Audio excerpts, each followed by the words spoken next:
পাবদা মাছের সরল রান্না, শীতের পাবদা মাছ সুস্বাদু।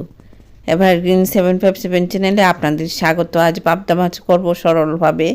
ভিডিওটা সম্পূর্ণটা দেখার জন্য অনুরোধ রইল। Please like, share and subscribe please. এই সুস্বাদু রেসিপিটা করার জন্য পেঁয়াজ নিয়েছি, জারের মধ্যে পেস্ট করে নেব। তাজা পাবদা মাছ নিয়েছি, ভালো করে ধুয়েছি। হলুদ নুন মাখিয়ে নেব। হলুদ নুন মাখিয়ে নিলাম। কড়াই গরম করেছি, কড়াইতে সর্ষের তেল দিয়ে দিলাম। মাছ ভাজা করতে একটু তেল দিতে হয়, তেলটা একটু বেশি হয়েছে। এখন পাবদা মাছগুলি গরম তেলে দিয়ে দেব। সবগুলি না, যতটুকু হয় জায়গা ততটুকুই দেব। আর অল্প তেলে পাবদা মাছগুলি কীভাবে ভাজা করব তা দেখাবো। এই যে তেল দিয়েছি, আর তেল দেব না। এই অল্প তেলেই সুন্দরভাবে মাছ ভাজা হয়ে যাবে। হালকা ভাজা করব পাবদা মাছগুলি। নতুন রাঁধুনিদের জন্য রান্নাটা দেখাচ্ছি।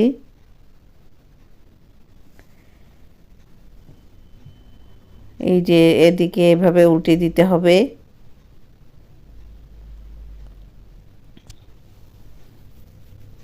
এদিকটা উল্টে দেব।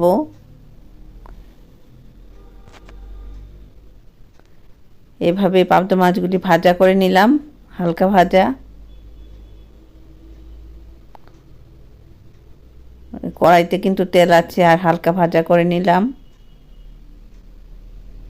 সবগুলি মাছ এখান থেকে তুলে নেব তেল ঝরিয়ে।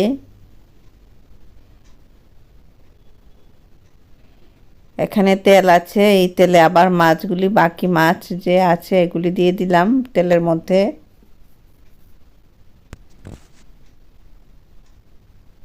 সবগুলি মাছ এখানে ভাজা করে নেব। উল্টিয়ে দিলাম। এবার এভাবে উল্টিয়ে দিলাম, এভাবে উল্টিয়ে দিলাম।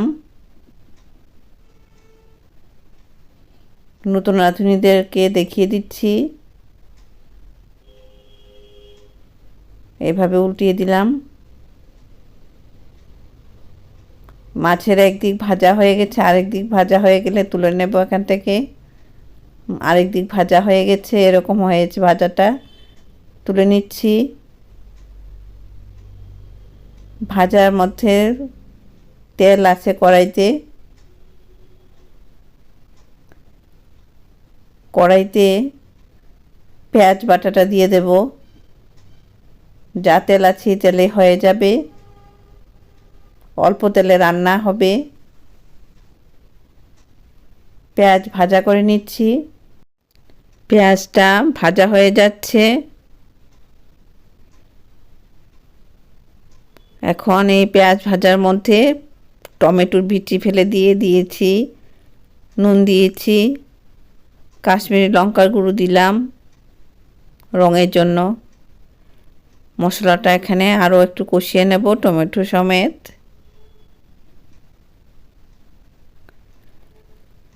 সহজপাচ্য খাবার, কিন্তু সুস্বাদু হবে। মশলাটা এত কড়া করে ভাজা করব না। অল্প তেলে অল্প মশলায় সুস্বাদু রেসিপি। শীতের স্নিগ্ধতায় পাবদা মাছের রসা। পাশের চুলায় গরম জল করছি ঝোলের জন্য।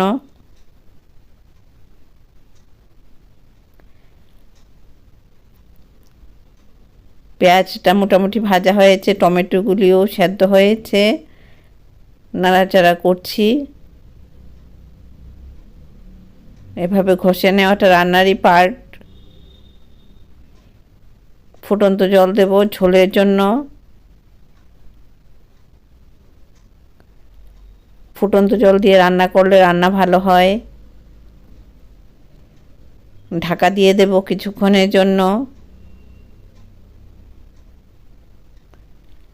কাঁচা লঙ্কা দিয়ে দিলাম ঝালের জন্য।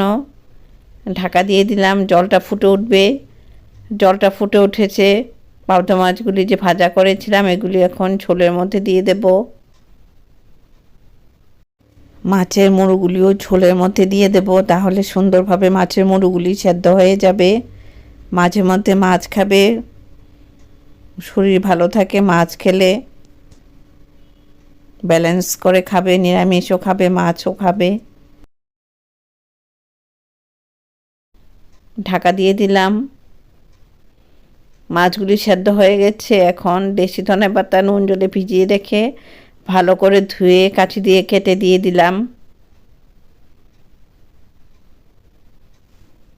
এভারগ্রিন 757 চ্যানেলের পাশে থাকবে, ভালো ভালো রান্না দেখতে পারবে, বেল আইকনটা প্রেস করবে, তাহলে নতুন রান্নার নোটিফিকেশন সবার আগে আপনার মোবাইলে পৌঁছে যাবে।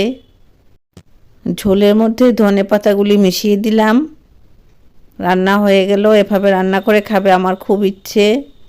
এভাবে তৈরি হয়ে গেল পাবদা মাছের রসা সরলভাবে। ভালো থাকুন, সুস্থ থাকুন, ধন্যবাদ।